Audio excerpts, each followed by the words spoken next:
बार फिर से आपका स्वागत है प्रभु यीशु के नाम में हमारे इस प्रोग्राम में जिसका नाम है 40 Days of Knowing God। Let's get right into the word.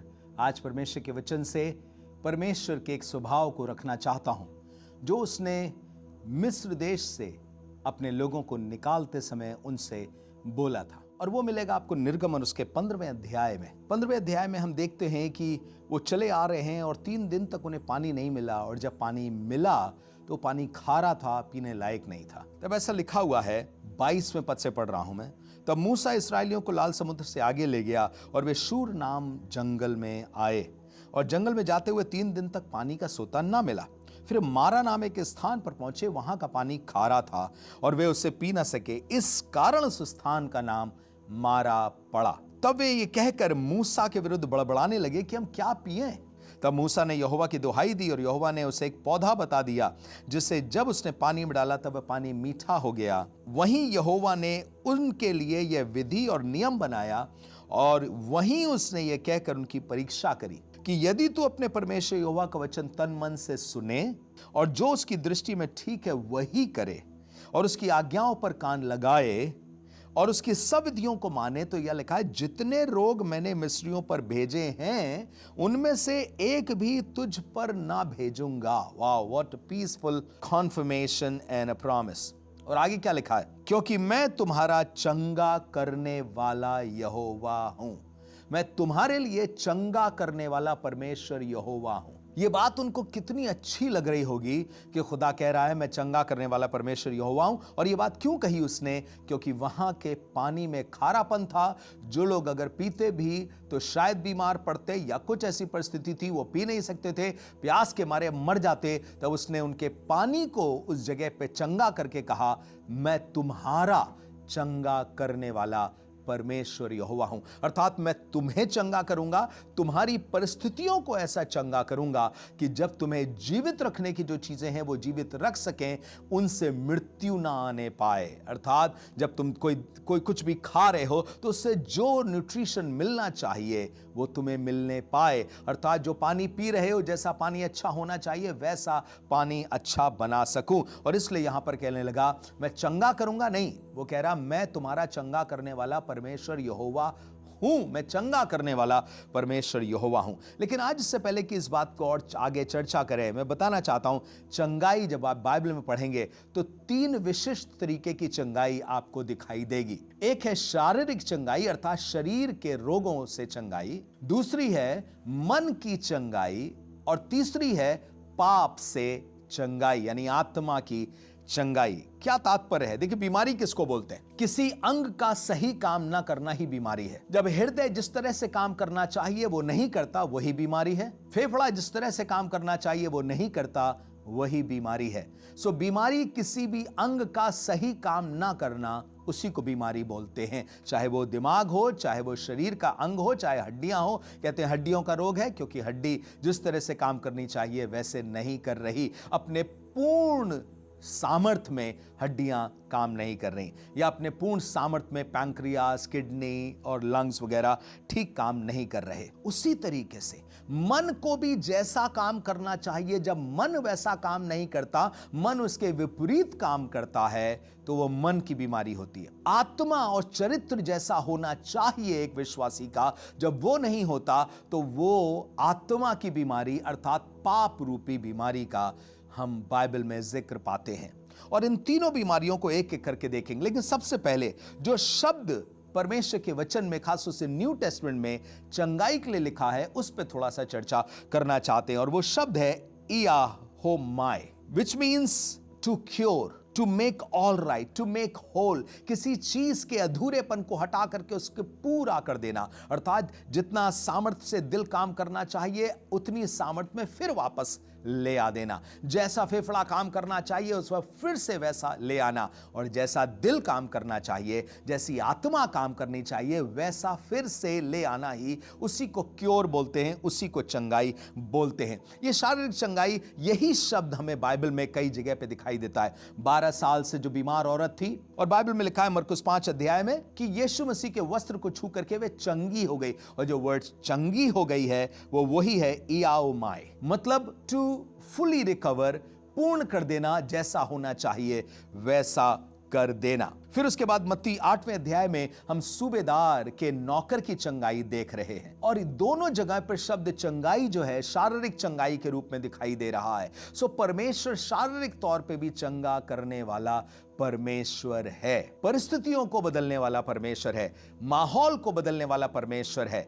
वो किसी चीज को चंगा कर सकता है, अर्थात जिस तरीके से आपका परिवार चलना चाहिए उस तरीके से वो परिवार को चला सकता है। आप उससे चंगाई की प्रार्थना कर सकते हैं, मेरे परिवार को चंगा कर। बेटे को जैसा बर्ताव करना चाहिए बेटा वैसा नहीं कर रहा, एक पति को जैसा बर्ताव करना चाहिए पति वैसा नहीं कर रहा, एक पत्नी को जितनी इज्जत के साथ रहना चाहिए उतनी इज्जत के साथ नहीं रह रही या इतनी इज्जत दे नहीं रही है, एक बेटी को जिस पवित्रता के साथ जीना चाहिए वो उस पवित्रता के साथ नहीं जी रही है।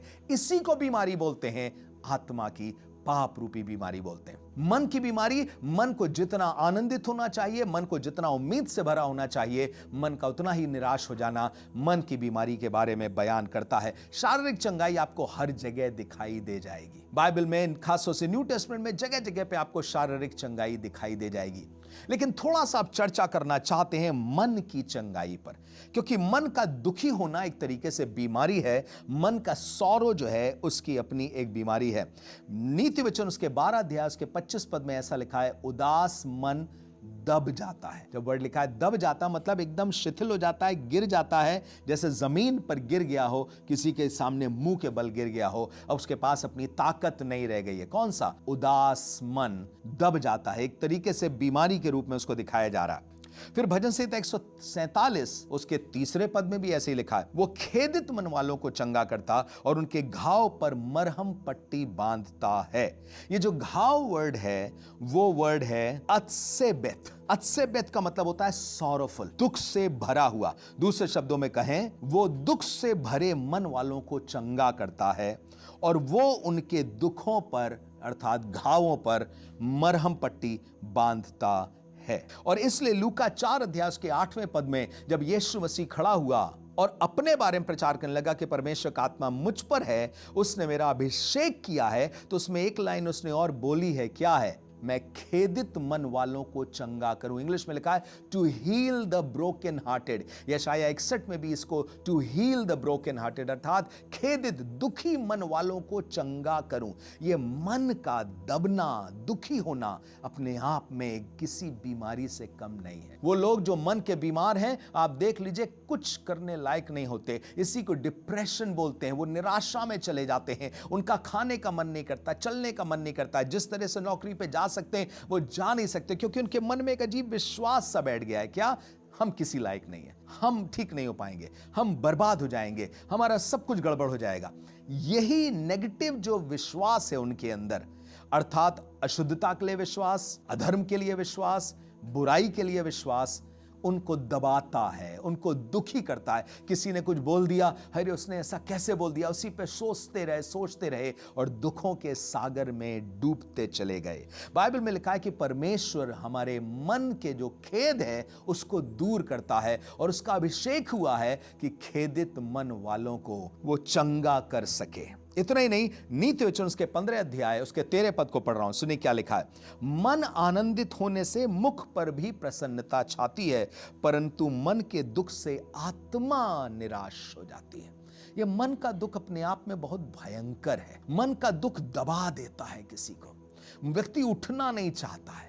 मन का दुख उसको इतना कचोटता है कि वो खत्म कर लेता अपने आप को। एक जन था जिसके मन में दुख हुआ। किस बात का दुख हुआ? मैंने निर्दोष को पकड़वा के बड़ा गुनाह किया है। किसने बोला था ये? यहूदा इस्करियोती ने। उसके मन में दुख हुआ, एक अजीब ग्लानि सी उठी, लेकिन उसने चंगा करने वाले परमेश्वर पे विश्वास नहीं किया। ग्लानि तो पतरस को भी उठी थी, लेकिन उसने मनों के चंगा करने वाले परमेश्वर पे विश्वास किया था, इसलिए चेलों की मंडली छोड़ करके गया नहीं। पर यहूदा इस्करियोती क्योंकि विनाश का पुत्र था, उसने विश्वास शुरू से नहीं किया था, इसलिए अभी भी उसने विश्वास नहीं किया कि वो मनों का चंगा करने वाला है, वो मुझे माफ कर सकता है, और इसलिए वो गया और फांसी लगा करके मर गया। परमेश्वर मनों का चंगा करने वाला है। मैंने कई जगहों पर देखा है।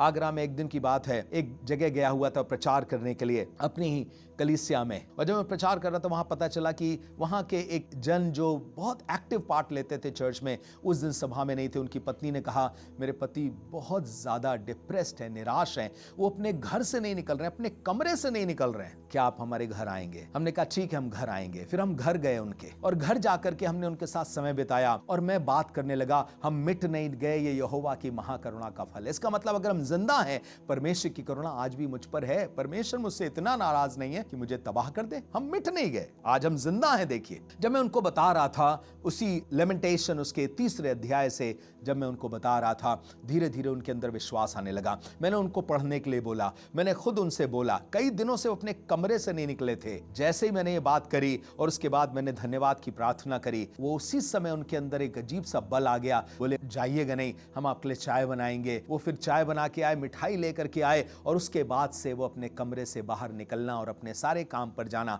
उन्होंने शुरू कर दिया। उदास मन बहुत भयंकर होता है, वो बीमारी के समान होता है, कुछ करने की ताकत नहीं रह जाती है। ऐसा लगता है कि ना हृदय काम कर रहा है, ना मन काम कर रहा है, ना शरीर काम कर रहा है, ना हड्डियां काम कर रही हैं। उदास मन दब जाता है। मन के दुख से आत्मा एकदम निराश हो जाती है। सुनिएगा, आत्मा का दुख, मन का दुख जो होता है ना, वो बहुत दयनीय दशा में ला देता है, असहनीय हो जाता है, अनबेरेबल हो जाता है। ऐसा लिखा हुआ है नीति वचन उसके 18 अध्याय 14 पद में, रोग में मनुष्य अपनी आत्मा से संभलता है। जब किसी भी तरीके का रोग हो ना, तो अपनी आत्मा से संभलता है। लिखा है परंतु जब आत्मा हार जाती है तब इसे कौन सह सकता है।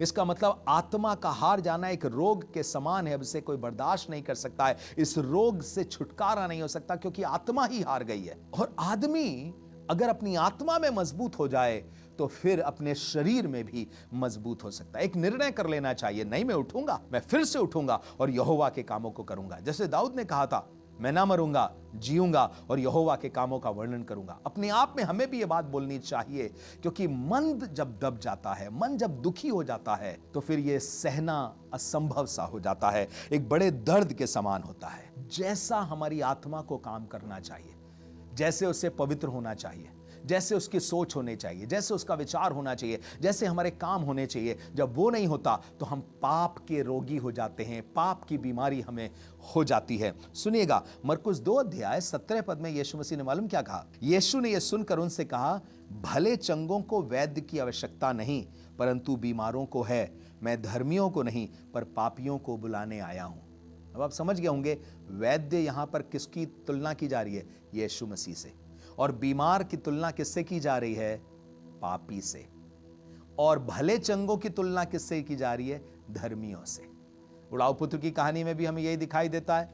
हमें दिखाई दे रहा है 100 भेड़ों वाली कहानी में भी एक जो खो जाती है, 99 धर्मी हैं दिख रहे हैं और एक पापी है। ये पापी ही बीमार के रूप में है। इसलिए यहां पर लिखा है, भले चंगों को वैद्य की आवश्यकता नहीं, दूसरे शब्दों में धर्मियों को उद्धारकर्ता की आवश्यकता नहीं, परंतु बीमारों को है, अर्थात पापियों को उद्धारकर्ता की आवश्यकता है। इसलिए मैं धर्मियों को नहीं परंतु पापियों को बुलाने आया हूं। पाप अपने आप में एक सबसे बड़ी बीमारी है। याद रखिए, पाप से बड़ी बीमारी कोई और नहीं। क्यों? क्योंकि आपका शरीर, आपकी आत्मा, आपका व्यक्तित्व पापी होने के लिए बनाया नहीं गया है। आपकी सोच पापी होने के लिए बनाई नहीं गई है। इसका मतलब जब आपकी सोच बिगड़ गई है, आप पापी सोच रखने लगे हैं, तो आप बीमार हो गए हैं सोच में। बाइबल हमें कुछ और भी बताती है। पहला पतरस 2 अध्याय सुनिएगा। अक्सर आपने सुना होगा उसके कोड़े खाने से हम चंगे हुए। शरीर तो हुआ ही हुआ है, लेकिन विशेष तौर पे ये पाप रूपी बीमारी और भटकाव की बात कर रहा था। ऐसा लिखा है 2 अध्याय 22वें पद से, ना तो उसने पाप किया, ना उसके मुंह से छल की कोई बात निकली। बात किसकी हो रही है? पाप की, छल की, धोखे की। वो गाली सुनकर गाली नहीं दे रहा, इसका मतलब वो पाप नहीं कर रहा। और दुख उठाकर धमकी किसी को नहीं दे रहा है, पाप नहीं कर रहा, पर अपने आप को सच्चे न्यायी के हाथ में सौंपता था। यीशु मसीह का उदाहरण देके कह रहे हैं कि उसके साथ मनुष्यों ने कितना पाप किया, लेकिन उसने बदले में कोई भी पाप नहीं किया। और वो आप ही हमारे पापों को अपनी देह पर लिए हुए क्रूस पर चढ़ गया, जिससे हम पापों के लिए मरकर धार्मिकता के लिए जीवन बिताएं। उसी के मार खाने से तुम चंगे हुए हो। यहां पाप और धार्मिकता की बात कर रहा था, यहां शारीरिक बीमारी की पतरस बात नहीं कर रहा है। यहां पाप और धार्मिकता की बात कर रहा है कि तुम दुख उठाओ पर गाली मत देना, धमकी मत देना, कोई अपराध करके दुख मत उठाना, कोई पाप नहीं करना, तुम सह जाना लेकिन तुम्हारे मुंह से पाप ना हो। क्यों? क्योंकि उसके कोड़े खाने से तुम पाप से चंगे हो चुके हो। पतरस यहां पे यह बताना मांग रहा है। जब यशाया 53 में लिखा है उसके कोड़े खाने से हम चंगे हुए हैं, अर्थात पाप रूपी बीमारी हमारे अंदर से चली गई है। हमें जैसा पवित्र होना चाहिए अब हम पवित्र होने लगे हैं। इसीलिए बाइबल में लिखा है जैसा तुम्हारा बुलाने वाला पवित्र है वैसे तुम भी अपने सब चाल चलन में पवित्र बनो। ये पवित्र बनना ही हमारी चंगाई है। इसका मतलब सोचिएगा, कुछ अंगों के बारे में बाइबल हमें बताती है। कहां बताती है? मत्ती 13 अध्याय 13 पद से, मैं उनसे दृष्टांतों में इसलिए बातें करता हूं कि देखते हुए भी नहीं देखते। इसका मतलब आंखें ठीक काम नहीं कर रही हैं, देखते हुए भी नहीं देखते, और सुनते हुए भी नहीं सुनते। इसका मतलब कान भी ठीक काम नहीं कर रहे हैं, और नहीं समझते। इसका मतलब मन भी ठीक काम नहीं कर रहा। उनके विषय में यशाया की भविष्यवाणी पूरी होती है, तुम कानों से तो सुनोगे पर समझोगे नहीं, आंखों से तो देखोगे पर तुम्हें ना सूझेगा, क्योंकि इन लोगों के मन सुस्त हो गए। मन एक बीमार पड़ गया है, मन की सुस्ती, और वे कानों से ऊंचा सुनने लगे हैं, कानों की प्रॉब्लम, और उन्होंने अपनी आंखें बंद कर ली। आंखों की प्रॉब्लम, आंखें देखने के लिए है लेकिन उन्होंने आंखें बंद कर दी। कहीं ऐसा ना हो कि वो आंखों से देखें, कानों से सुने और मन से समझे और फिर जाएं, मैं उन्हें चंगा करूं। कहीं ऐसा ना हो कि वो परमेश्वर के पुत्र के सुसमाचार को समझ लें और मैं उनके सब व्यक्तित्व को ठीक कर दूं। बाइबल में कई जगह लिखा हुआ है, ऐ भटकने वाले लड़कों लौट आओ, मैं तुम्हारा भटकना सुधार दूंगा, मैं तुम्हें चंगा कर दूंगा। आपको याद है इस्राएल के लिए लिखा है जब वो पाप करेगा, दूसरा इतिहास 7 अध्याय 13-14 पद में, मैं दरवाजा बंद कर दूंगा, स्वर्ग के दरवाजे बंद कर दूंगा, स्वर्ग की झरोके बंद कर दूंगा और बारिश नहीं होगी। तब यदि मेरी प्रजा के लोग जो मेरे नाम के कहलाते हैं, मेरे दर्शन के खोजी हों, अपनी बुरी चाल से फिरें, तो मैं उनकी सुनकर, लिखा है, उनके देश को ज्यों का त्यों कर दूंगा। इंग्लिश में लिखा I will heal their land, उनके देश को चंगा कर दूंगा। चंगाई का मतलब होता है ज्यों का त्यों कर देना, जिस काम के लिए जो चीज बनी है उसको वैसा कर देना। इसका मतलब आपका चरित्र परमेश्वर की इच्छा पूरी करने के लिए बना है, उसको पूरा करना। आपकी आंखें इसलिए बनी कि आप खुदा के कामों को देख सकें, आपके कान इसलिए बने ताकि आप खुदा की सुन सकें, आपकी जुबान इसलिए बनी है ताकि आप खुदा का कलाम बोल सकें, और यही सब काम कर पाना ही हमारी चंगाई है। मन तो सब वस्तुओं से अधिक धोखा देने वाला है, लिखा उसमें असाध्य रोग लगा है। किसकी बात कर रहा है? ये हार्ट पेशेंट है क्या? नहीं, ये पूरे इस्राएल जाति के लिए कह रहा है। क्यों कह रहा था? क्योंकि तुम मनुष्यों पर भरोसा करते हो, तुम्हारा मन मनुष्यों पर भल लगा हुआ है, और इसलिए यहां लिखा है मन तो सब वस्तुओं से अधिक धोखा देने वाला, उसमें असाध्य रोग है। रोग क्या मतलब है? रोग का मतलब है वो मन अपने आप से ठीक ही नहीं हो पा रहा है, मन बिगड़ गया है, और यही पाप की बीमारी है कि आपका मन ही नहीं करता परमेश्वर के लिए कुछ करने का, ना धन खर्च करने का, ना अपने आप को खर्च करने का, ना समय लगाने का, ना बाइबल पढ़ने का, ना उपवास करने का, ना प्रार्थना करने का। इस मन को चंगा होना बहुत जरूरी है। आगे 10वें पद से लिखा है, मैं यहोवा मन को खोजता और हृदय को जांचता हूं, ताकि प्रत्येक जन को उसकी चाल चलन के अनुसार अर्थात उसके कामों का फल दूं। ये मन भटक कैसे गया है? सुनिएगा आगे क्या लिखा है, जो अन्याय से धन बटोरता है वो उस तीतर के समान होता है जो दूसरी चिड़िया के दिए हुए अंडों को सेती है। उसकी आधी आयु में ही वह उस धन को छोड़ जाता है और अंत में वो मूर्ख ही ठहरता है। इसका मतलब अन्याय से जीवन जीने वाला, अन्याय से धन कमाने वाला पाप का रोगी है। दूसरों पर अत्याचार करने वाला पाप का रोगी है। जिसका मन परमेश्वर के साथ सीधा नहीं चल रहा वो पाप का रोगी है। जिसकी आंखें प्रभु यीशु की ज्योति को नहीं देख पा रही हैं सुसमाचार में, उसकी आंखें बंद हैं। दूसरा कुरिन्थियों 4 अध्याय में लिखा है, संसार के सरदार ने उनकी आंखों को बंद कर रखा है। आप किसी से बोलिए तुम्हारी आंखें बंद हैं, बोलेगा बेवकूफी की बात कर रहे हो, मैं सब देख पा रहा हूं, मैं तुमको देख पा रहा हूं, तुम इस कलर की शर्ट पहने हो, उस कलर की टी शर्ट पहने हो, तुम इस कलर के ट्राउजर पहने हो, मुझे सब दिखाई दे रहा है। पर इसकी बात नहीं कर रहा था, वो बात कर रहा है कि तुम पाप करने लगे हो, तुम अधर्म करने लगे हो, तुमसे पाप हो रहा है और तुम नहीं जान रहे हो कि तुम पाप के रोगी हो गए हो। इसीलिए पुराने जमाने में कोढ़ जैसे रोग को पाप से जोड़ा जाता था। इसीलिए परमेश्वर का वचन हमें चाहता है कि हम पाप के धोखे में आके सुन्न ना हो जाएं। जैसे कोढ़ जो होता था उस इलाके को सुन्न कर देता, वैसे हम पाप के छल में आके सुन्न ना हो जाएं। याद रखिए, यीशु मसीह हमें चंगा करने आया है। शरीर को, हमारे मन को और हमारे आत्मा को पूरी रीति से चंगा करने आया है। आपके शरीर से पाप ना हो, अपने अंगों को धर्म का हथियार करके सौंपे, जैसे रोमियो 6 में लिखा है। यही परमेश्वर की इच्छा है। जब प्रभु आपको चंगा कर देगा आपके मन को, तो आप वो बेटे बन जाएंगे जिस बेटे की इच्छा परमेश्वर ने की है। जब वो बेटा चंगा हो गया, जिसको बोला गया था मेरा बेटा मर गया था अब जी गया था, मरे हुए में क्या होता, सारे अंग फेल हो जाते हैं, काम करना बंद कर देते, अब फिर से चलने लगे हैं। मेरा बेटा मर गया था, उसने सोचने की शक्ति खत्म हो गई थी, अपने आपे में नहीं था, अब अपने आपे में आया है। अब मेरा बेटा चंगा हो गया, उसमें जीवन आया है। मैं भी आपसे कहना मांगता हूं, आत्मिक चंगाई किसको बोलते हैं मालूम? आंखों का खुल जाना, परमेश्वर की दया को देख पाना, उसके घर की तरफ दौड़ जाना और अपने पापों से पश्चाताप करना, यही आपकी आत्मिक चंगाई है। और यीशु मसीह कह रहा है, मैं धर्मियों को नहीं पर पापियों को चंगा करने के लिए वैद्य के समान बन करके आया हूं। आज प्रार्थना करूंगा, प्रभु आपकी आत्मा को, आपके शरीर को और आपके मन की निराशा को, दुखों को दूर करे और आपको पूरी रीति से इन तीनों क्षेत्र में चंगा करे। अगर किसी भी क्षेत्र में आप बीमार हैं, आप क्यों ना परमेश्वर से चंगाई की प्रार्थना करें, क्योंकि बाइबल में लिखा है, मैं तुम्हारा चंगा करने वाला परमेश्वर यहोवा हूं। आइए दुआ करें। इसी समय हम प्रार्थना करते, पिता परमेश्वर, आपके पुत्र प्रभु यीशु मसीह के नाम में, जो लोग अपने शरीर में बीमार हैं और बीमारी के स्थान पर हाथ रखे हैं, हम प्रार्थना करते हैं उनकी शारीरिक दुर्बलता उनको छोड़ के जाए। प्रभु इसी समय से प्रभु अपनी दया का हाथ रख दीजिए। प्रभु यीशु के नाम में बीमारियां जाने लगे प्रभु जी, उनके अंदर तेरे चमत्कारिक काम होने लगे प्रभु जी। प्रार्थना करते हैं जिनका मन दुख से दब गया है, वो दुखी हो गए, निराश हो गए हैं, प्रार्थना करता हूं अपने वचन के द्वारा उन्हें हिम्मत बंधा प्रभु, अपने वचन के द्वारा उन्हें चंगा कर। तेरे वचन में लिखा है, तू अपने वचन को भेज के लोगों को चंगा करता हो, जिस गड्ढे में यानी जिस निराशा में, जिस गर्त में वो पड़े हैं, उनसे निकाल लेता है। मेरी प्रार्थना है प्रभु जी, जो एकदम अपने आप को नीचा दबा हुआ गड्ढे में महसूस कर रहे हैं, अपना वचन दे करके उनको संभाल लीजिए। उनसे कह दीजिए, मत डर, क्योंकि मैं तेरे साथ हूं, इधर उधर मत ताक, मैं तेरा परमेश्वर हूं। मैं प्रार्थना करता हूं उनके मन में विश्वास का वचन जागने पाए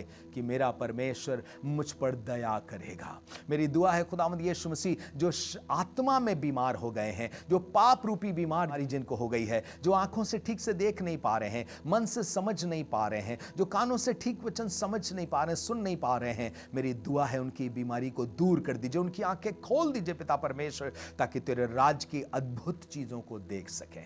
यीशु मसीह नासरी के नाम में दुआ करता हूं प्रभु, एक एक जन जो सुन रहा है और विश्वास के साथ प्रार्थना में है, शारीरिक, आत्मिक और मन की चंगाई मिल जाए, क्योंकि तू खेदित मन वालों को, दुखी मन वालों को चंगा करता है। प्रभु अनुग्रह कर दीजिए, उद्धार करता प्रभु यीशु मसीह के नाम से मांगते हैं, आमीन। परमेश्वर आपको आशीष दे। मैं विश्वास कर रहा हूं कि आपने इस वचन से आशीष पाई। जरूर से विश्वास करें प्रभु की चंगाई पर और उसमें बने रहें और प्रभु में आशा लगाए रहें। God bless you.